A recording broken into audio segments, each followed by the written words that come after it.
Çəki donubsa, orqanizmə stres yaşatmaq lazımdır. Fiziki stres, bu idman ola bilər, ən gözəl. Xanımların ən gözəl bacardığı nədir? Deməli, qidalanmasını müəyyən bir həddə davam elətdirir.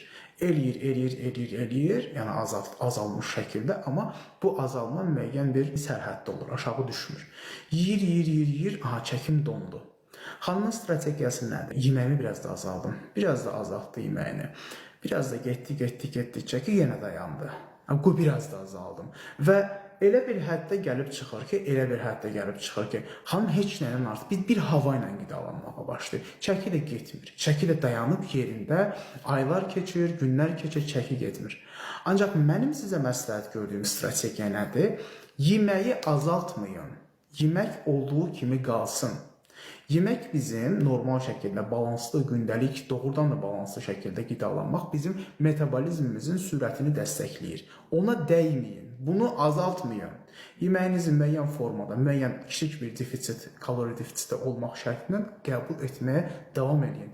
Siz burada hərəkətin intensivliyini, idmandırsa da idmanın intensivliyini və yaxud da ki, hərəkətin miqdarını artıraraq bu balansı özünüzün xeyrinə gətirə bilərsiniz. Yəni, siz qidalanmanızı azaldırsınız, metabolizmi zəiflədirsiniz və bir müddətdən sonra bitdi yəni.